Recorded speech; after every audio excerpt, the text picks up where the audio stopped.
A lot of people are endocannabinoid deficient, which means that they don't have enough endocannabinoids within their body, or they can't regulate them in the proper way. And introducing CBD can boost your endocannabinoid system. Hi, I'm Rebecca. Hi, I'm Callum. I am co-founder of the Wee Hemp Company. I'm co-founder and owner of the Wee Hemp Company.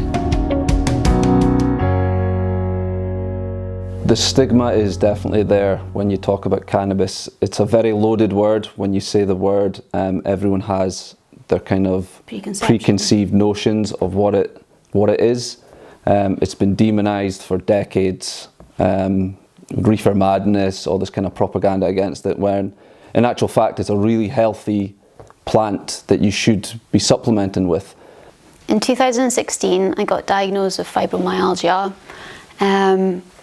and from the age of 5 I've suffered with Crohn's disease. When I got diagnosed with fibromyalgia, there's not much treatment out there. You've pretty much got to find your own kind of combination to target it. And the most common thing that they do is, here's some painkillers and an old school kind of antidepressant that helps target the nervous system.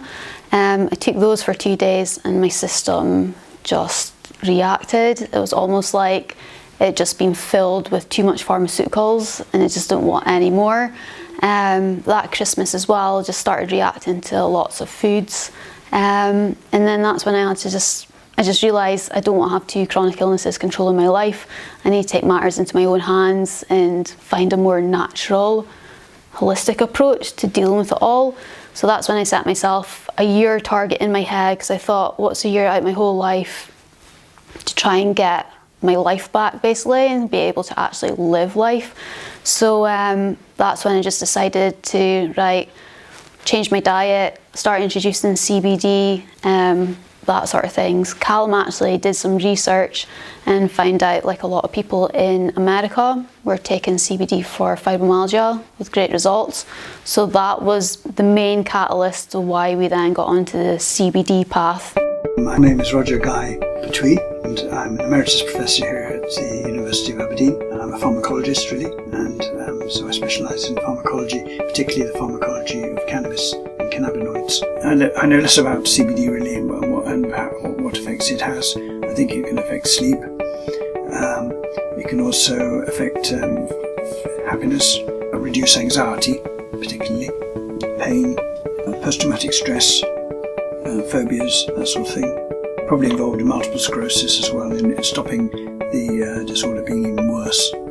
Parkinson's disease possibly, some evidence that it might be involved in reducing the bad effects of Parkinson's disease. So it reduces the bad effects of cancer to some extent.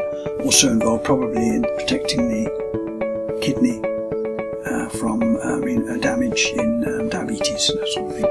We don't talk about getting high off the plant, that's THC, that's a completely different compound. We're talking about CBD. It contains most of the health and wellness aspects, and that's what we concentrate on.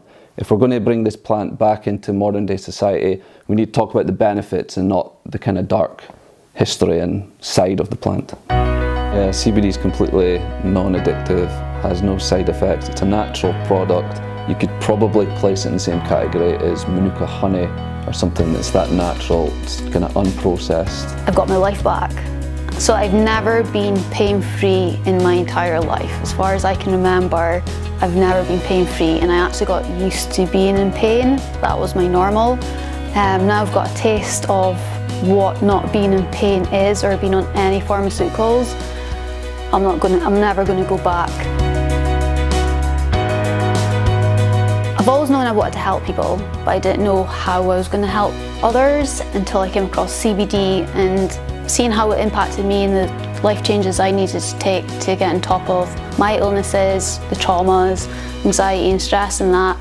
Now I've got that wealth of information, I'm able to now share it with others as well.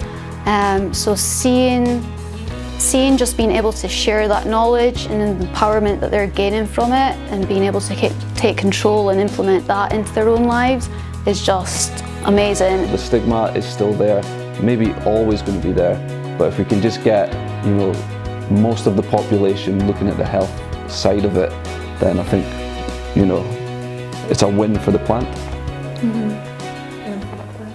And for the planet, exactly. The plant and the planet. Yeah.